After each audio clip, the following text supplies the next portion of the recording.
ഈ കരിക്കുലത്തിലൂടെ ഇനി വരുന്ന തലമുറയെ ഇതാണ് ചരിത്രം, ഇതാണ് ശാസ്ത്രം എന്ന് പറഞ്ഞു പഠിപ്പിക്കുന്ന പലതും മിത്തുകളാണ്. ഈ മിത്തുകൾക്കെതിരെയൊക്കെ സംസാരിച്ചവർ നമ്മുടെ CPM നേതാക്കളുണ്ടല്ലോ. അവരൊക്കെ ഇനി നിശബ്ദരാകേണ്ടി വരുമോ?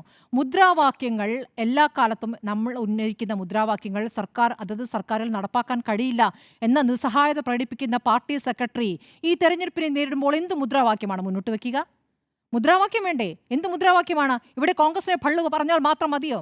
ആത്യന്തികമായി ഇടതുപക്ഷത്തെ ഐക്യപ്പെടുത്തുന്നത് എന്താണ്? വർഗീയ വിരുദ്ധ സമീപനമല്ലേ? ആ വർഗീയ വിരുദ്ധ നിലപാടിൽ വെള്ളം ചേർത്ത് കഴിഞ്ഞിട്ട് ഇനി എന്ത് പ്രസംഗിക്കാനാണെന്നേ? ഇപ്പോൾ പ്രകാശ് ബാബു പറഞ്ഞൊരു പ്രസക്തമായ കാര്യമുണ്ട്. ഞങ്ങൾ എന്തിന് LDF നിന്ന് പോകണം?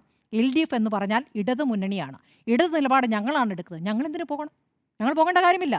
അപ്പോൾ ഇവരിപ്പോൾ മുന്നണി മാറി CPM-ലേക്ക് UDF-ലേക്ക് പോകുമെന്നുള്ള വിഷയമൊന്നും അവിടെ നിൽക്കുന്നേയില്ല. അങ്ങനെ ഒരു ആലോചന പോലും അവർക്കില്ല. LDF-ൽ നിൽക്കുന്നു. ഇനിയിപ്പോൾ അവരെ സംബന്ധിച്ച് ഈ പറയുന്ന പ്രായോഗികമായ പ്രതിസന്ധി നിൽക്കുകയാണ്. ഇനിയിപ്പോൾ തെരഞ്ഞെടുപ്പിനെ നേരിടണം. തെരഞ്ഞെടുപ്പിനെ നേരിടുമ്പോൾ ഞങ്ങൾ വിശ്വസിക്കാത്ത പാർട്ടിയുമായി തകർത്ത പാർട്ടിക്കൊപ്പം ചേർന്നുകൊണ്ട് തെരഞ്ഞെടുപ്പിനെ നേരിടേണ്ടത്. അത് തദ്ദേശ തെരഞ്ഞെടുപ്പായാലും അതെ, നിയമസഭാ തെരഞ്ഞെടുപ്പുമായി ആത്യന്തികമായി വർഗീയ വിരുദ്ധ നിലപാട് എന്നത് അത് പറഞ്ഞ് മുന്നോട്ട് പോകാൻ CPക്ക് കഴിയുമ്പോൾ CPM അത് ചെയ്തിട്ടില്ല എന്നുകൂടി പരസ്യമായി പറഞ്ഞു കഴിഞ്ഞിരിക്കുകയാണ്. അപ്പോൾ എങ്ങനെയാണ് ഒരുമിച്ച് തെരഞ്ഞെടുപ്പിനെ നേരിടുക?